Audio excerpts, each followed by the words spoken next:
Speeding ticket and running stop signs. $350 fine. Am I reading that correctly, sir? Yes, sir. Okay, Mr. Jackson, please tell me. Why were you speeding and why were you driving through stop signs? Do you understand how dangerous that is, sir? Yes, sir, I do.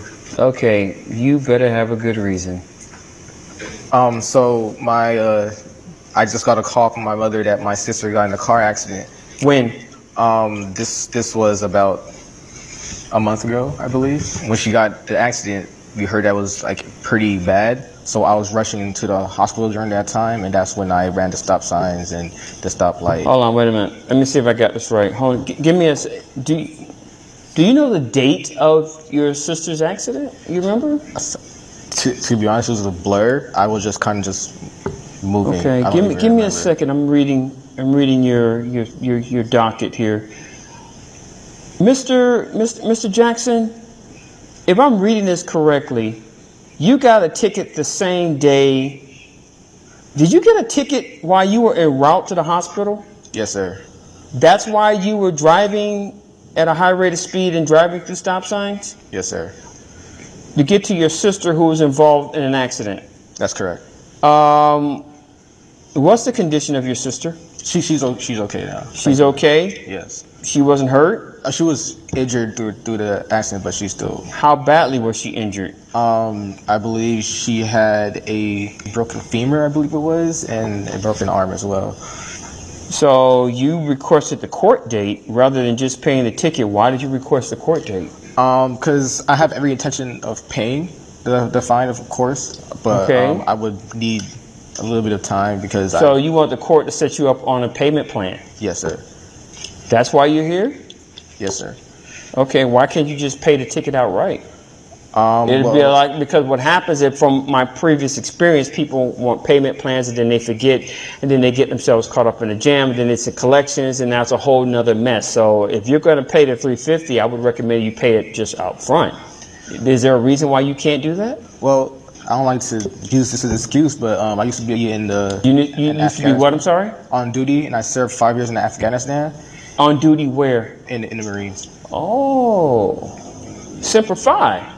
Yes, sir. How long were you in the Corps? For 5 years. You were in the Corps for 5 years?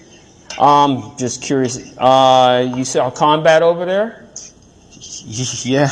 Okay. Yeah. I'm sorry about that. How long have you been stateside? For about a year now. For about a year? Let me ask you, how's the job situation going? Not great, especially since I've been diagnosed with PTSD. Unfortunately, so any over stimulus will sometimes set me off in a negative way. So it's been kind of hard to have a job.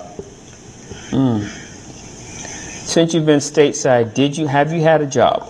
I've had jobs here and there. Doing what? I've done car washing, odd things I could. Okay. do. Where do you live? Luckily, my friend of mine let me stay at this place for a while. You're sleeping on a friend's couch? Is that what you're trying to say? Yes, sir. For all intents and purposes, you're homeless. Do you have a job right now? No, but I'll get one to pay. When's the last time you had a job? 3 months ago, the car washing. 3 months ago. Okay, let me ask you this question. How much can you pay right now for this $350 fine? I have. Are you reaching inside your wallet? I have $30 that I can pay right now. Do you have a bank account? No, sir. So you have no checking account, no savings account.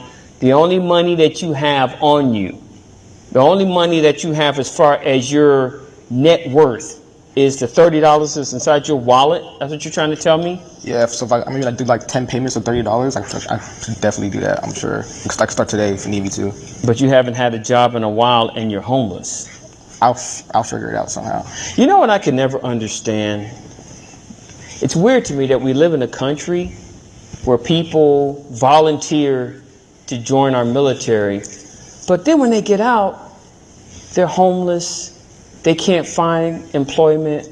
You would think that a person who decides that, you know what, I want to serve my country would have the opportunity to find employment when they get out.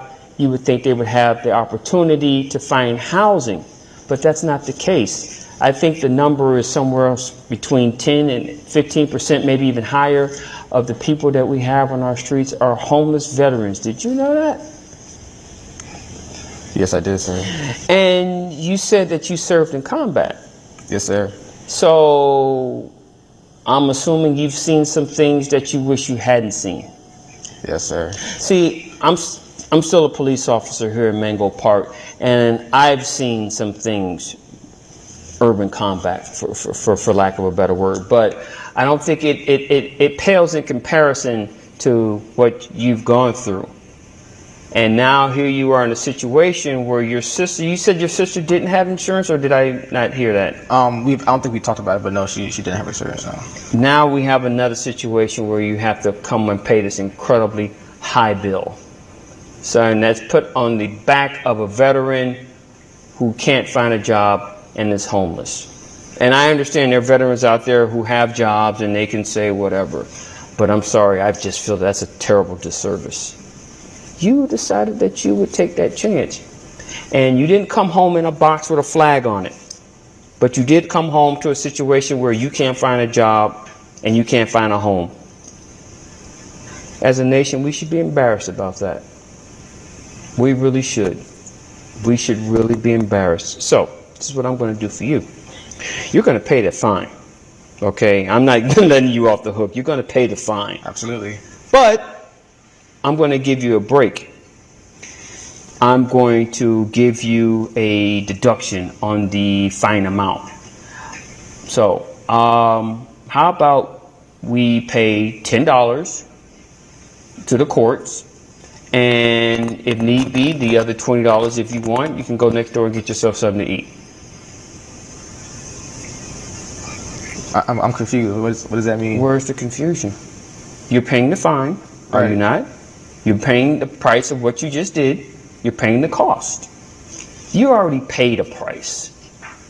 You went overseas, you fought, you got PTSD. You already paid the price. Your action is inexcusable.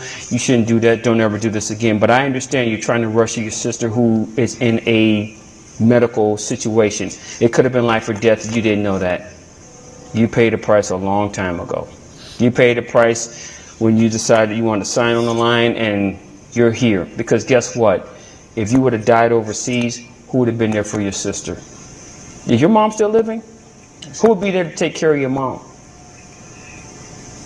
You understand where I'm coming from? Thank you. Thank you very much, sir. Court's adjourned. Will it be alright if I approach the bench? I'd like to thank you properly, if that's okay. Yeah, okay. Yeah, you want to approach the bench? Sure. You can come up. Yes, sir. Thank you, sir. Thank you.